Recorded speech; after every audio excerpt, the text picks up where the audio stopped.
Bonjour tout le monde. Pour qu'un miracle puisse se produire dans ta vie, dans notre vie, il y a des actes de foi qu'il faut poser. Ok? Pour qu'un miracle puisse se produire dans notre vie, il y a des actes de foi qu'il faut poser. Et ces actes de foi-là, je vais vous parler de cela prochainement parce que j'avais déjà fait et cela a déclenché le miracle, ok? Et ce miracle-là s'est arrêté. Donc, c'est un peu ça. Et qu'est-ce que je voulais dire? Dieu souvent me dit, parle, ok? Dieu dit souvent que Dieu veut que je parle au monde. Pourquoi? Parce qu'il y a des secrets, il y a des choses cachées que j'ai retrouvées, il y a des choses que je connais. Ok? C'est pour cela que Dieu souvent veut que je parle. Ok? Le titre de ce message est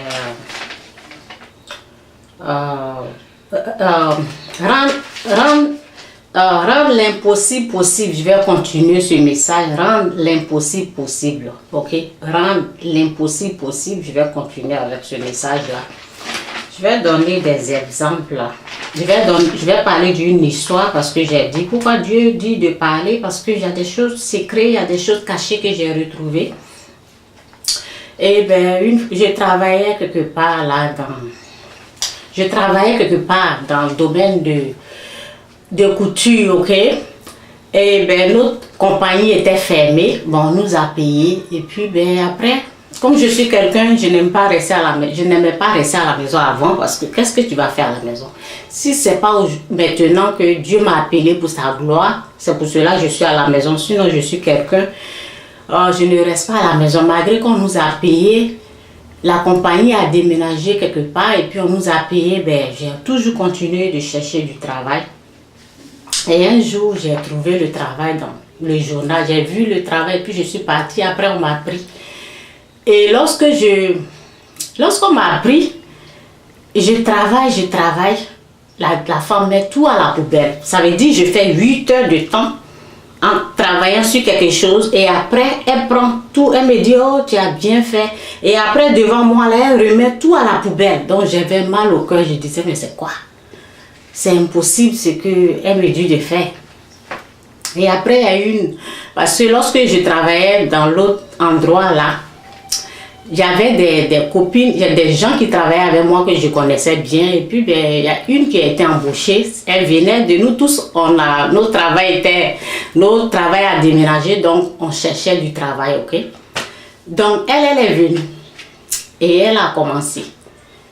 Et je voyais que ça allait commencer à bien faire.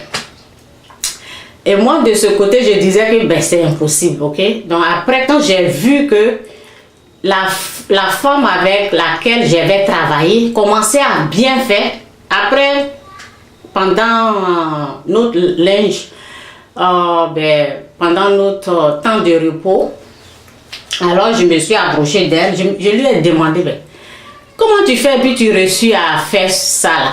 Et puis elle m'a dit, oh Chantal, tu sais que avant que je ne travaille où on était là, ben, j'avais travaillé en Jamaïque. Avant de venir au Canada, j'avais déjà travaillé dans le domaine de, comment on appelle, les jeans. Donc, quand je travaille là, quand on faisait les jeans, donc on va tout droit.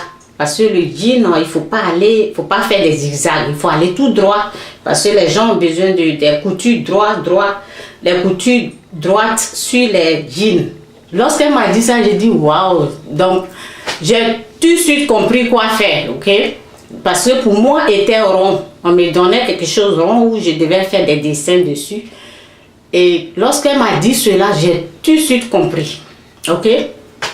Donc, et j'ai commencé à faire. Et la dame, elle dit, oh, maintenant tu as... Quand j'ai commencé, pourquoi c'était difficile pour moi de comprendre comment faire? Parce qu'il y avait normalement tous les travaux de la couture Il y a des superviseurs, il y a des patrons il y a des gens devant. Lorsque tu viens travailler, ils doivent te montrer quoi faire. Maintenant, celle qui était devant nous là, c'était quelqu'un qui essuyait. Lorsque nous on a fini de travailler, lorsque les gens finissent de travailler, c'était quelqu'un qui devait essuyer les choses, arranger, et puis on amenait aux États-Unis. C'était une personne comme ça qu'ils ont soulevé pour mettre devant. Pourquoi? Parce que il y avait une autre dame qui était là, qui était superviseure, qui était patronne, mais elle n'avait pas de papier, donc on l'a rapatriée. Donc l'autre seulement a eu la chance et est devenue superviseure. Donc elle ne pouvait pas nous montrer comment faire. Donc c'était un peu ça. Et alors après, ils avaient besoin des gens. Moi j'avais d'autres, on était beaucoup qui ne travaillaient pas. Donc j'avais d'autres copines là. Ben, j'ai amené les copines. Et il y avait une qu'ils ont pris. Elle était bien. Et l'autre, lorsqu'elle essayait, elle ne faisait que dire Chantal, viens m'aider, viens m'aider. Donc la patronne a su ça. Elle me dit, ben Chantal, c'est toi qui cherches du travail. Je pense que tu as ton travail. En tout cas, c'est toi qui es en train de chercher du travail ou bien c'est elle. Va t'asseoir. Donc, l'autre n'a pas eu du travail, c'était moi, j'avais eu du travail. Je dis l'autre, c'était moi. C'était sa copine, elles étaient deux. Donc, elle n'a pas pu prendre l'autre parce que l'autre était toujours en train de dire Chantal, viens m'aider, Chantal. Donc, elle a su ça. Donc, c'était comme ça. Donc, après, j'ai aidé la superviseure là. Parce que moi, quand j'ai su comment faire, un jour, je lui ai dit, viens t'asseoir, je vais te montrer. Et puis, je lui ai montré. Quand je lui ai montré, là, il y a des autres qui disent, il y a une dame qui dit, pourquoi tu lui montres? Il fallait la laisser comme ça. Donc, tout ça là pour dire que dans la vie là, pourquoi je prends l'exemple de ça? Je vous ai dit, quand ma copine m'a dit, Chantal, lorsque on fait les jeans, quand on fait les jeans là, on ne s'arrête pas en fait. Les gens ne veulent pas des zigzags, donc on va tout droit. Donc lorsqu'elle m'a dit le secret là, c'était fini. Elle a parlé comme ça, elle ne savait pas qu'elle me donnait quelque chose de... Elle me donnait un secret, elle parlait comme ça. Mais en parlant, moi j'ai vu ce qu'il faut faire. Parce que normalement, la dame, lorsque tu es superviseur, tu dois montrer ce qu'il faut faire. Les nouveaux venus là, les gens qui sont nouveaux là, il faut leur montrer le travail. Il y a des secrets dans les choses, ok? Donc avec Dieu, c'est la même chose. J'ai pris l'histoire de mon travail pour vous dire que il y a des secrets pour rendre l'impossible possible. Ok, où je suis là, j'ai déjà parlé de ça. Ok, donc pour rendre l'impossible possible, il y a des endroits qu'il faut garder. Ok, pour rendre l'impossible possible, il y a des endroits qu'il faut garder 24 heures sur 24. Dans ce monde-là, il y a des pays comme les États-Unis. La fois passée, j'écoutais et puis je pensais, il y a un président qui disait, oui, pourquoi on voit vos avions là, survoler? Parce que souvent, ils gardent, à cause des terroristes, les gens gardent le pays en surveillant 24 heures sur 24. S'il y a un avion suspect là, ils attaquent l'avion. C'est la même chose s'il y a un bateau suspect là. Ils attaquent le bateau. Ok? Donc la parole nous dit quoi? Garde ton cœur plus que toute autre chose au monde. Garde ton cœur. Donc il ne faut pas pour rendre l'impossible possible, il faut empêcher l'inquiétude de rentrer en nous. Il faut empêcher l'inquiétude, parce que lorsque l'inquiétude rentre, alors le miracle est annulé. Le miracle est brusquement annulé. Lorsque l'inquiétude rentre, moi c'était l'inquiétude qui a annulé le miracle qui se manifestait, qui se réalisait dans ma vie. C'était l'inquiétude. Je vous ai dit qu'il y a des secrets. C'est pour cela lorsque quelqu'un comprend quelque chose, Dieu met cette personne devant. Et il y a beaucoup qui ont compris. C'est pour cela vous voyez des pasteurs qui sont heureux. vous voyez des gens qui avancent, les gens de Dieu qui ont compris comment Dieu travaille, comment Dieu agit, comment Dieu opère les miracles, ok? Donc, c'est comme ça. Attends, je vais vous lire l'autre parole. L'autre parole dit, ne laissez, ok, c'est pas ça. Avant tout,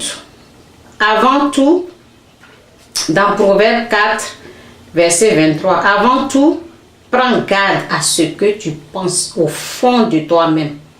Avant tout, ok, je vais prier, Seigneur, ouvre mes yeux, mon oreille, mon cœur, que je puisse entendre, comprendre ce que tu dis au nom de Jésus. Amen. Il faut toujours prier avant de lire la Bible. Souvent, je prie avant de venir m'asseoir ici, mais c'est important souvent pour prier avant de lire la Bible, ok? Avant tout, prends garde à ce que tu penses au fond de...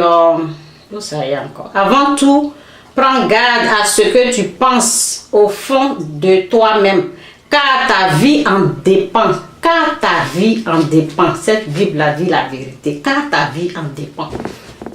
Il y a des situations qui peuvent se présenter à toi et il faut éviter que l'inquiétude rentre. Si tu veux obtenir un miracle, si tu veux que l'impossible devienne possible dans ta vie, il faut toujours aller s'incliner devant Dieu. Il faut toujours demander dans la prière à Dieu la voie de sortie. Comment faire? Comment rendre ce que tu es en train de voir qui est impossible devant toi là? Dieu, lui, il est le Dieu de la possibilité. Tout est possible à notre Dieu. Donc c'est à lui qu'on doit toujours aller. C'est à lui qu'on doit s'incliner. On doit aller devant sa face et lui parler et lui demander comment je dois faire avant de prendre une grande décision, avant de t'engager dans quelque chose. Toujours il faut aller devant Dieu et c'est Dieu qui peut rendre l'impossible possible. Moïse est toujours allé vers Dieu. Jésus a toujours, il remercie Dieu et le miracle s'opère, ou bien il va toujours, il prie toujours. Donc, c'est comme ça. Pour que l'impossible devienne possible, il faut toujours aller devant Dieu, s'incliner devant sa face, ok? Et il faut toujours garder son cœur. Ne laisse pas l'inquiétude rentrer. L'inquiétude, c'est un danger. L'inquiétude annule le miracle de Dieu. Ça s'est réalisé et je sais. Donc, c'est pour cela, la parole de Dieu nous dit de prendre garde. Les gens prennent garde. Il y a des maisons des présidents, c'est garder 24 heures sur 24. C'est la même chose. On doit garder notre cœur, protéger notre cœur pour ne pas que les choses là rentrent. C'est un peu mon message. J'espère que j'ai dit ce qui doit être dit. Et puis c'est comme ça. Et c'est la même chose. Lorsque tu ne comprends pas quelque chose, ça veut dire que tu veux faire, tu veux préparer un repas, il faut connaître les ingrédients, ce qu'il faut utiliser, ok, pour faire cette sauce, ou bien pour faire la pâte, ou bien pour faire un gâteau. Il y a des ingrédients. C'est comme comment le miracle peut venir dans notre vie. Aujourd'hui, je vous dis que moi, j'ai trouvé ça. Ok, ça m'a pris 7 mois. Donc, le mois de janvier, je n'avais pas compris comment ce miracle-là était venu. Et le miracle était là. Et je ne savais pas que c'est l'inquiétude. L'inquiétude pouvait stopper, l'inquiétude pouvait annuler le miracle. Moi, je ne savais pas. Aujourd'hui, je peux m'asseoir ici pour dire ce qu'il faut faire pour activer, pour que le miracle se manifeste. Je sais quel ingrédient, je sais quoi faire. En tout cas, j'ai retrouvé cela. Et ça m'a pris 7 mois pour retrouver tous les ingrédients. Qu'est-ce qu'il faut faire, qu'est-ce qu'il ne faut pas faire. Ok, donc c'est un peu ça. Il faut toujours aller devant Dieu. Toujours devant Dieu. Si tu veux t'engager dans quelque chose, tu veux faire, toujours faut aller devant Dieu. Et j'ai dit ici, Il y a aussi des actes pour qu'un miracle puisse se produire. Ce n'est pas seulement aller s'incliner devant la face de Dieu qui fait que le miracle vient. Non, non, non. Il y a aussi des actes qu'il faut poser. Et ces actes-là, je vais vous parler de cela prochainement parce que je dois aller en détail pour que les gens puissent comprendre. Il y a beaucoup. J'ai parlé comme ça, mais ce n'est pas tout que j'ai donné. Ok? Donc, il faut que je vois le résultat pour des actes que j'ai posés. Et alors, je pourrais venir ici pour vous parler du reste. Ok? Mais ce que je sais, c'est que dans toutes choses, prenez garde. Prenez vraiment garde. Ne laissez pas l'inquiétude rentrer. L'inquiétude annule plein de choses qui viennent de Dieu. L'inquiétude annule beaucoup de choses. L'inquiétude annule beaucoup de choses. Ok? La parole nous dit même de ne pas s'inquiéter. Parce que l'inquiétude, c'est un danger. Ok? C'est un peu ça. C'est l'inquiétude qui a annulé tout ce qui se réalisait dans ma vie. Là. Tout ce qui se passait. Le miracle. L'inquiétude est venue là. Ça a vraiment annulé le miracle. Donc, c'est un peu mon message. Soyez tous bénis. Bye.